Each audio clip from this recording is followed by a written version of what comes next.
where the killing of an Italian graduate student has the potential to disrupt close ties between the two countries. Italy has angrily demanded a joint investigation after the Cambridge student's bruised body was found more than a week after he had gone missing. Ian Lee has more from Cairo.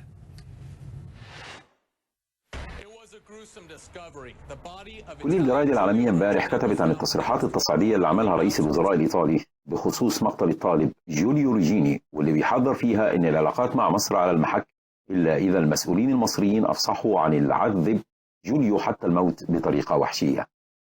وكالعادة أصدر سيادة الرئيس عبد الفتاح السيسي تعليماته إلى دولة رئيس الوزراء بضرورة الانبطاح الكامل بدون ملابس، بضرورة التعاون الكامل مع جهات التحقيق الإيطالية.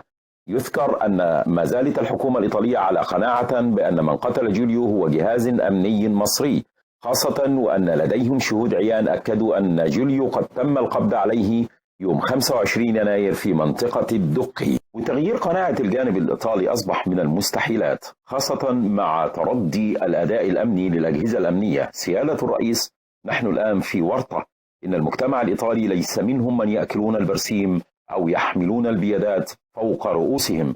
سيادة الرئيس: الآن حقا نحن الآن في كارثة أكبر من كارثة الطيارة الروسية والسياح المكسيكان. سيادة الرئيس: إن تغيير قناعة الجانب الإيطالي أصبح الآن من رابع المستحيلات، خاصة مع وجود الشهود وعجز السلطات المصرية على القبض على السيارة المدخنة التي صادمت جوليو.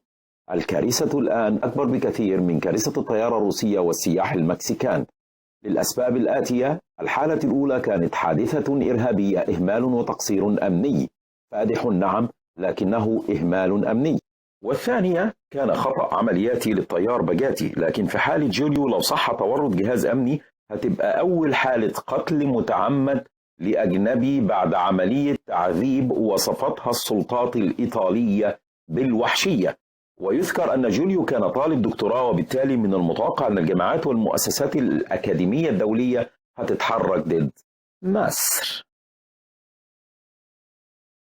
عزيزي السيساوي، عزيزتي السيساوية، إن تحرك الأكاديميات العلمية الدولية ضد مصر سوف يكون له نتائج وخيمة وسيئة جدا جدا لن يصلح معها أي علاج بالفازلين أو خلافه.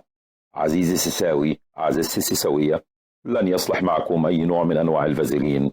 جوليو ما كانش رافع رابع.